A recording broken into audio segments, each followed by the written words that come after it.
Hello, bachcho, let's read the question. Which of the following statement is wrong about chylomicrons? यहाँ पे हमें 4 statements दिए हैं, बताना है कौन सा statement chylomicron के regarding गलत है. तो A है chylomicron are produced in the epithelial cell of small intestine. कि जो chylomicron है ये produce होता है small intestine की epithelial cells में.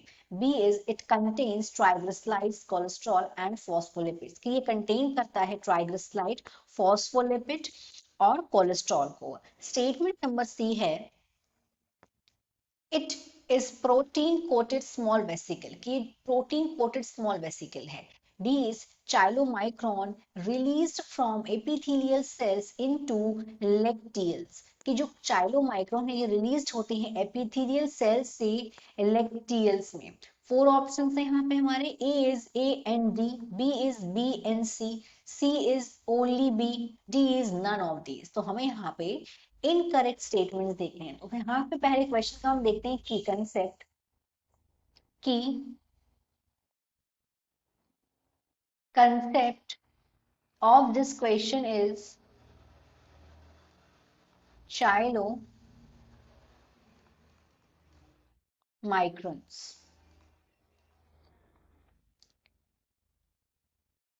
This is the key concept. Chylomicrons ये ग्लिसरॉल ड्रॉपलेट्स हैं. दे आर ग्लिसरॉल ड्रॉपलेट्स और ये ड्रॉपलेट्स जनरेट होते हैं इंटेस्टाइन में. किसके बाद? फैट के ब्रेकडाउन के बाद. एंड दे आर जनरेटेड, ये जनरेट होते हैं जनरेटेड इन द इंटेस्टाइन.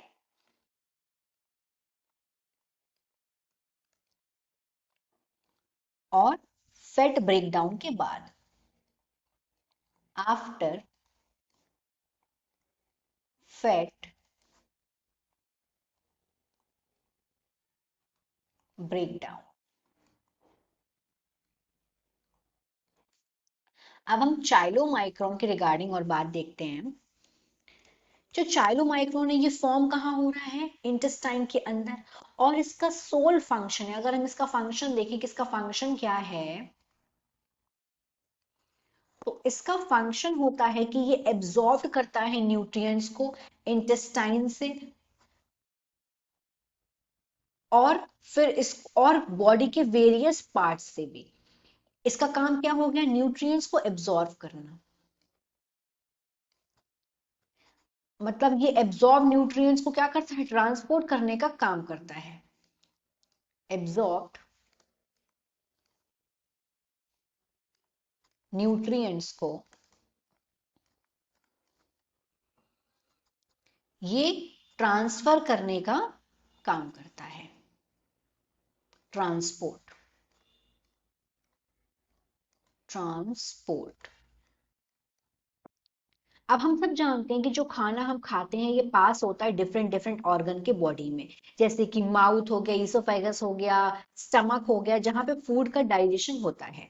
पर ये जो डाइजेस्टेड फूड है जब ये मूव होता है स्टमक से इंटेस्टाइन की तरफ, और तो यहाँ पे क्या होता है? डाइजेशन में लगातार एब्जॉर्प्शन होता रहता है. तो ये जो एब्जॉर्ब न्यूट्रिएंट्स हैं ये एक्यूमुलेट हो जाते हैं एक स्ट्रक्चर में, और उसी स्ट्रक्चर को बोलते हैं चाइलोमाइक्रोन. उसी स्ट्रक्चर को हम बोलते हैं.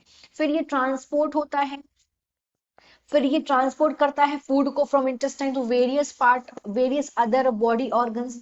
तो अब देखिए ये चाइलोमाइक्रोन जो हैं ये बन कहाँ रहे हैं? तो ये इंटेस्टाइन की एपिथेलियल में बन रहे हैं. Epithelial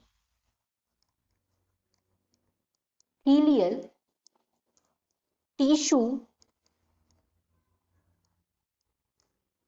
of the intestine. ये इंटेस्टाइन की एपिथेलियल टिश्यू में बन रहे हैं. फिर ये रिलीज हो जाते हैं.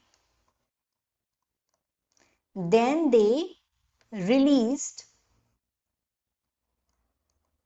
into the lacteal cell.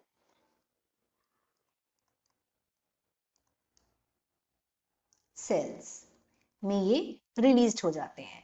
फिर यहाँ पे ये फिर ट्रेवल करते हैं दूसरे ऑर्गन्स की तरफ। और ये अगर हम इनका प्रोटीन की बात करें कि इनका कंपोजिशन क्या है, मतलब किससे किससे मिलकर बने होते हैं, ये किससे किससे मिलकर बने होते हैं, तो ये बने होते हैं ट्राइग्लिसराइड से, ट्राइग्लिसराइड्स,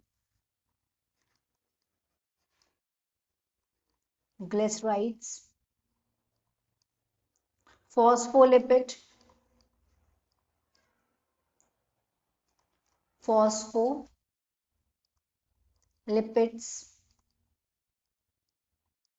और कोलेस्ट्रॉल।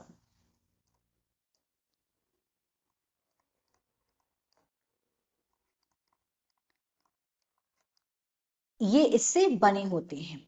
पर इन तीन इंग्रेडिएंट्स के अलावा इनके पास प्रोटीन सब यूनिट्स भी होती है। दे ऑल्सो हैव प्रोटीन सब यूनिट, प्रोटीन सब units as well.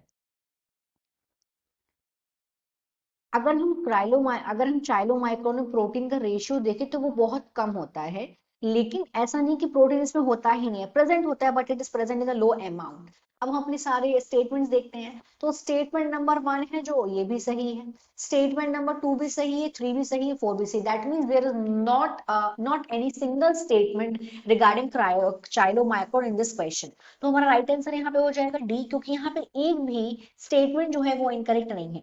So the final answer is D, none of these. Hope you understood it well. Best of luck.